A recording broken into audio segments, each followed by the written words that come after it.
Cycle ಸವಾರಿ ಮಾತಿನ ಲಹರಿ. ಪ್ರಸ್ತುತಿ ಜಾಂಪಣ್ಣ ಆಶಿಹಾಳ್.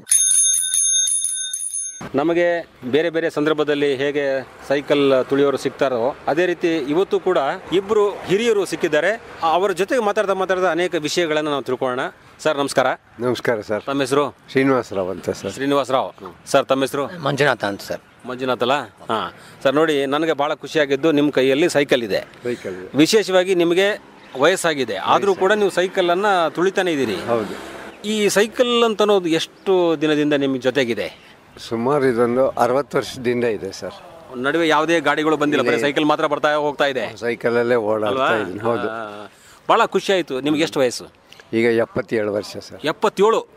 ಓ ಮೈ ಗಾಡ್, ಭಾಳ ಗ್ರೇಟ್ ಅಂದರೆ ಭಾಳ ಗ್ರೇಟ್. ಫಸ್ಟಿಗೆ ಈ 77 ಕೇಳಿ ನಮಗೆ ಭಾಳ ಖುಷಿ ಆಯಿತು. ನಮ್ಮೆಲ್ಲ ಕೆಳಗರ ಪರವಾಗಿ ನಿಮಗೆ ಅಭಿನಂದನೆಗಳು. ಇನ್ನು ದೀರ್ಘಾಯುಷ್ಯರಾಗಿರಿ ನೀವು ಅಂತ.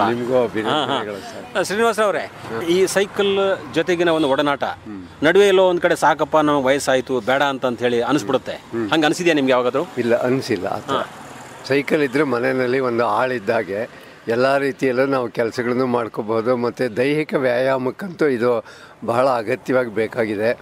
ಆದ್ದರಿಂದ ನನಗೆ ಈ ಕಾಲು ನೋವು ಅಂಥ ಬಾಧೆಗಳು ಯಾವುದೂ ಇಲ್ಲ.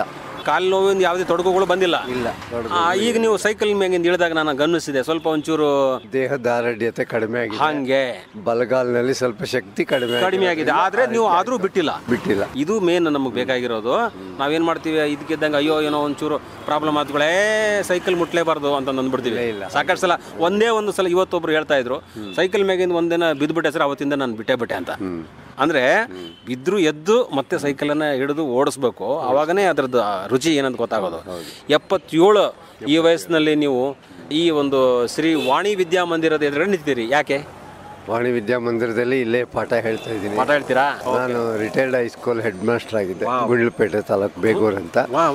ಅಲ್ಲಿ ಈಗ ಇಲ್ಲಿ ಸೈನ್ಸ್ ಮತ್ತು ವಿಜ್ಞಾನ, ಇಂಗ್ಲೀಷ್ ಹೇಳ್ಕೊಡೋರು ಯಾರೂ ಇಲ್ಲ.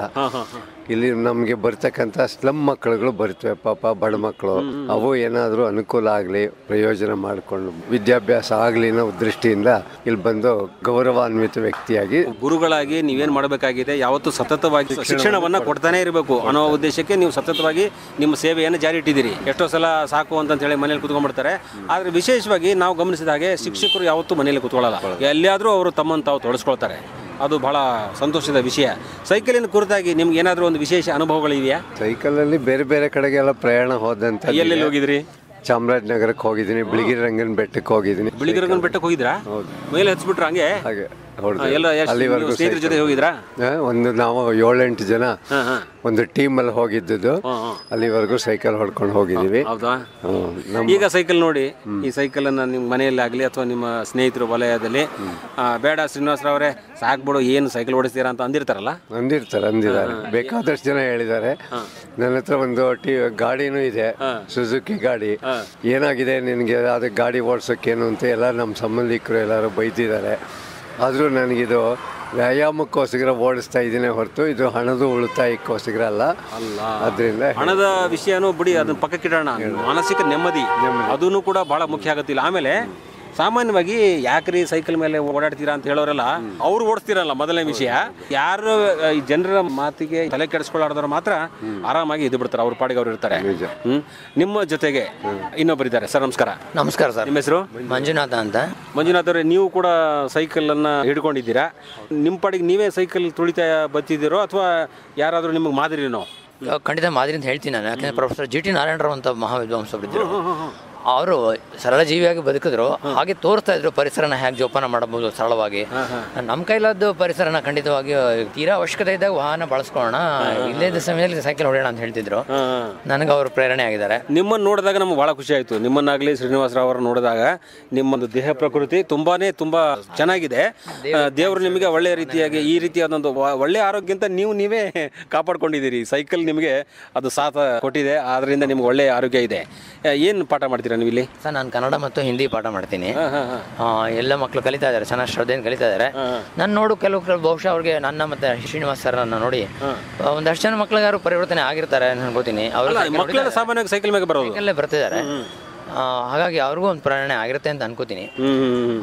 ಮ್ಯಾಕ್ಸ್ ಮುಲ್ಲರ್ಗೆ ನಾನು ಥ್ಯಾಂಕ್ಸ್ ಹೇಳ್ಬೇಕು, ಯಾಕೆಂದ್ರೆ ಆ ಪುಣ್ಯಾತ್ಮ ಸೈಕಲ್ ಕಂಡಿಲ್ಲ ಅಂದರೆ ನಾವು ಸೈಕಲ್ ಹೊಡಿತಿರಲಿಲ್ಲ, ನಮ್ಗೆ ಗೊತ್ತಾಗ್ತಾ ಇರಲಿಲ್ಲ ನಮಗೆ. ಹಾಗಾಗಿ ಅವ್ರನ್ನೂ ನಾವು ಕೃತಜ್ಞತೆ ಜ್ಞಾಪಿಸ್ಕೋತೀನಿ ಅವರು ಅಲ್ವಾ.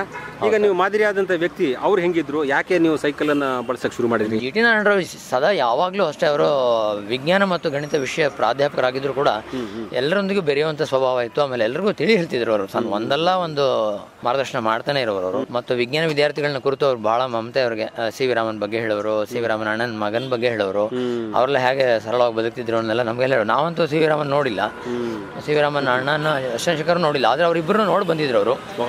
ಹಾಗಾಗಿ ಸ್ವತಃ ಕುವೆಂಪು ಅವ್ರು ಕರೆದಾಗ್ಲೂ ಕೂಡ ಅವರು ಸೈಕಲ್ ಮೇಲೆ ನಾ ಹೇಳೋರು ಅವ್ರು ನನಗೆ. ಸೈಕಲ್ ಮೇಲೆ ನಾ ಹೋಗಿ ಅವ್ರಿಗೆ ಆಕಾಶ ವೀಕ್ಷಣೆ ಬಗ್ಗೆ ಎಲ್ಲ ಹೇಳ್ತಿದ್ದೆ ನಾನು ಅಂತ ಹೇಳೋರು ನಮಗೆಲ್ಲ. ಅಲ್ಲ, ಆಗಿನ ಹಿರಿಯರಾಗಲಿ ದೊಡ್ಡ ದೊಡ್ಡ ಅವರು ಹುದ್ದೆಯಲ್ಲಿ ಇದ್ರು ಕೂಡ ಸೈಕಲ್ ಅನ್ನ ಬಳಸ್ತಿದ್ರು ಬಹಳ ಪ್ರೀತಿಯಿಂದ. ಈಗ ಗಾಡಿ ಮೇಲೆ ಬಂದಾಗ ಏನೋ ಒಂದು ಗತ್ತಿನ ಸಂಕೇತ ಏನೋ ಅಲ್ಲದು, ಅವ್ರೇನೋ ಅನುಕೂಲಕ್ಕೆ ಬಳಸ್ತಿರ್ಬೋದು ನಿಜ, ಆದ್ರೆ ಸೈಕಲ್ ತುಳಿಬೇಕು ಅಂತ ಆಸೆ ಮಾತ್ರ ಎಲ್ರಿಗೂ ಇದ್ದೇ ಇರುತ್ತೆ. ಪದೇ ಪದೇ ಪದೇ ಕಾಡ್ತಿರ್ತದೆ ಅವರಿಗೆ, ಆದ್ರೆ ತುಳಿತಿರಲ್ಲ.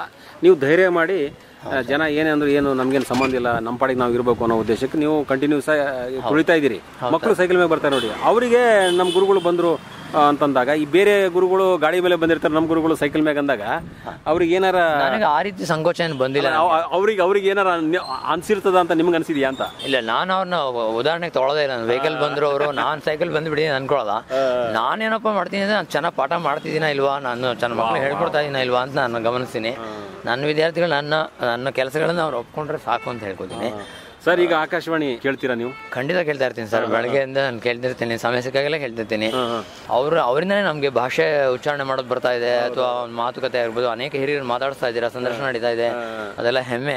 ಬಹಳ ಬಹಳ ಒಳ್ಳೆ ಮಾತುಗಳನ್ನ ಹೇಳಿದ್ರಿ ನೀವು. ಶ್ರೀನಿವಾಸ ಅವರೇ, ನೀವು ರೇಡಿಯೋ ಬಗ್ಗೆ ಏನು ಹೇಳ ಬಯಸ್ತೀರಾ, ಆಕಾಶವಾಣಿ ಬಗ್ಗೆ? ಇಲ್ಲ, ಆಕಾಶವಾಣಿ ಪ್ರೋಗ್ರಾಮ್ಗಳೆಲ್ಲ ಚೆನ್ನಾಗಿರುತ್ತೆ, ನಾನು ಕೇಳ್ತಾ ಇರ್ತೀನಿ ಆಕಾಶವಾಣಿದು. ಈಗ ಈ ಸೈಕಲ್ ತುಳಿತಿರ್ತಿರಲ್ಲ, ಈಗ ಹಸಿವು ಅದು ಸಮಸ್ಯೆಗಳಾಗಲಿ ಅಥವಾ ಇನ್ನಿತರ ಈ ರೋಗಗಳು ಏನಂತೆಲ್ಲ ಹೇಳ್ತಿರ್ತಾರ ಬಿಡಿ, ಅದ್ರ ಬಗ್ಗೆ ಏನ್ ಹೇಳ ಬಯಸ್ತೀರಾ? ಪೂರಕವಾಗಿದೆ ಇದು.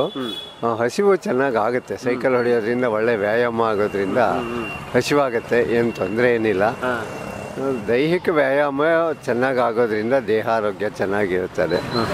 ನಾನು ಒಂದು ದಿವಸದಲ್ಲೇ ನನ್ನ ಶಾಲೆಗೆ ಇಲ್ಲಿಂದ 68 ಕಿಲೋಮೀಟರ್ ಅದು, ಅಲ್ಲಿಗೆ ಸೈಕಲಲ್ಲಿ ಹೋಗಿ ಮತ್ತೆ ಸಂಜೆ ವಾಪಸ್ ಸೈಕಲಲ್ಲೇ ಬಂದಿದ್ದೀನಿ. ಸೈಕಲ್ ಹೊಡಿತೀರಾ ಸರ್ ನೀವು ಅಂತ ಮಕ್ಕಳು ಕೇಳಿದ್ರು, ಅದಕ್ಕೋಸ್ಕರ ಆಯ್ತಪ್ಪ ನೋಡು ನಾನು ಸೈಕಲಲ್ಲಿ ಬರ್ತೀನಿ ನಾಳೆ ಅಂತ ಹೇಳ್ಬಿಟ್ಟು. ನಿಮ್ಗೆ ವಯಸ್ಸು ಎಷ್ಟಿತ್ತು ಅವಾಗ, ಯಾವ ವರ್ಷ ನೆನಪಿದ್ಯಾ? 54-55 ವರ್ಷ. ಅದು ಕಠಿಣವಾಗದ್ದೆ. ಈಗಲೂ ಬೇಕಾದ್ರೆ ಬಿಟ್ರೆ ನಿಮ್ಗೆ ಹೋಗ್ತೀರಾ ನೀವು? ಹೋಗ್ತೀನಿ. ತಮ್ಮ ಚಿಕ್ಕವನಿದ್ದಾನೆ, ಅವನು ಬೆಂಗಳೂರಿಂದ ಒಂದೇ ದಿವಸ ಸೈಕಲಲ್ಲಿ ಬಂದು ವಾಪಸ್ ಹೋಗಿದ್ದಾನೆ. ಈ ರೀತಿ ಸೈಕಲ್ ಅನ್ನ ಹಚ್ಕೊಂಡಿದವರು, ಪ್ರೀತಿಯಿಂದ ಸೈಕಲ್ ಅನ್ನ ತುಳಿಯೋರು, ಮತ್ತೆ ಒಂದಿಷ್ಟು ಸಾಧನೆ ಮಾಡ್ಬೇಕಂತಿಲ್ಲ, ಅದು ಅದ್ರ ಏನೋ ಒಂದು ವ್ಯಾಮೋಹ. ಸೈಕಲ್ ಅಂದ್ರೆ ಖುಷಿ ಜನರಿಗೆ ಅಲ್ವಾ? ನಿಜ. ಸೈಕಲ್ ಒಂದು ಪರಿಸರ ಪ್ರೇಮಿ. ಇದು ನಮಗೆ ಯಾವ ರೀತಿ ಮಾಲಿನ್ಯವನ್ನು ಉಂಟು ಮಾಡೋದಿಲ್ಲ, ಆರೋಗ್ಯನೂ ಚೆನ್ನಾಗಿರುತ್ತೆ, ಮಾಲಿನ್ಯ ಇರೋದಿಲ್ಲ, ಮತ್ತು ಯಾವುದೇ ವಿಧವಾದ ಅಪಘಾತಗಳಾಗೋದಿಲ್ಲ, ರಸ್ತೆ ಅಪಘಾತಗಳು ಎಲ್ಲ ದೃಷ್ಟಿಯಿಂದ ಸೈಕಲ್ಲು ಸವಾರಿ ಒಳ್ಳೆಯದು. ಸೂಪರ್. ಧನ್ಯವಾದಗಳು, ತುಂಬ ಧನ್ಯವಾದಗಳು. ಧನ್ಯವಾದಗಳಪ್ಪ, ನಿಮಗೂ ಧನ್ಯವಾದಗಳು. ಸೈಕಲ್ ಸವಾರಿ ಮಾತಿನ ಲಹರಿ ಕಾರ್ಯಕ್ರಮ ಕೇಳಿದಿರಿ. ಸೈಕಲ್ ಸವಾರಿ ಮಾಡಿ ಪ್ರಸ್ತುತಪಡಿಸಿದವರು ಜಾಂಪಣ್ಣ ಆಶಿಹಾಳ್.